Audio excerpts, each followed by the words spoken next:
রাস্তা দিয়া যায় আর জমিদারের পুত্রবধূও যায়। একজন সামনের থেকে আসতেছে, একজন সামনের দিকে যাইতেছে।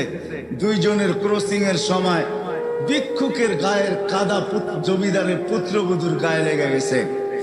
সে দুনিয়া আন্ধার করে ফেলছে, স্বামীকে ডাইকা নিয়ে আসছে, বলছে ভিক্ষুক আমার কাপড় নষ্ট করে দিছে।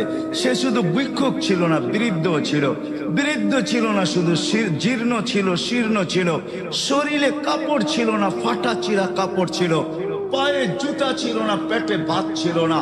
জমিদারের পুত্র সইতে পারে নাই, যৌবনী শক্তি সয়তো সয় কি কইরা তার স্ত্রীর গায়ে ভিক্ষুকের কাদা, বস সমগ্র শক্তিকে হাতে একত্র করা বৃদ্ধের গালে বসায় দিছে।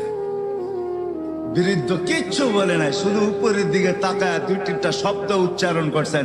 শব্দগুলা হলো ইয়া মাল্লা তারা হলো ওয়ুন, ও আল্লাহ চোখে দেখা যায় না, ও তারা কুল্লা শাই, তুই সব দেখিস, ফারা তারা মা বি, তুই কি দেখিস না আমার সাথে কি ঘটতেছে, এটা কি দেখিস না? বলতে দেরি যুবক, মরতে দেরি হয় না। জমিদার চলে আসছে, প্রতিশোধ নিবে।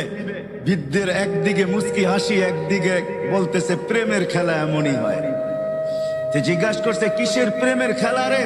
বলছে ওর প্রেমিকার গায়ে আমার কাদা লাগছে, পায়ের কাদা লাগছে, ও সইতে পারে নাই, যৌবনী শক্তি দিয়ে আমার বৃদ্ধ গালে বসায় দিছে। আমাকেও একজন ভালোবাসে, সেও সইতে পারে না,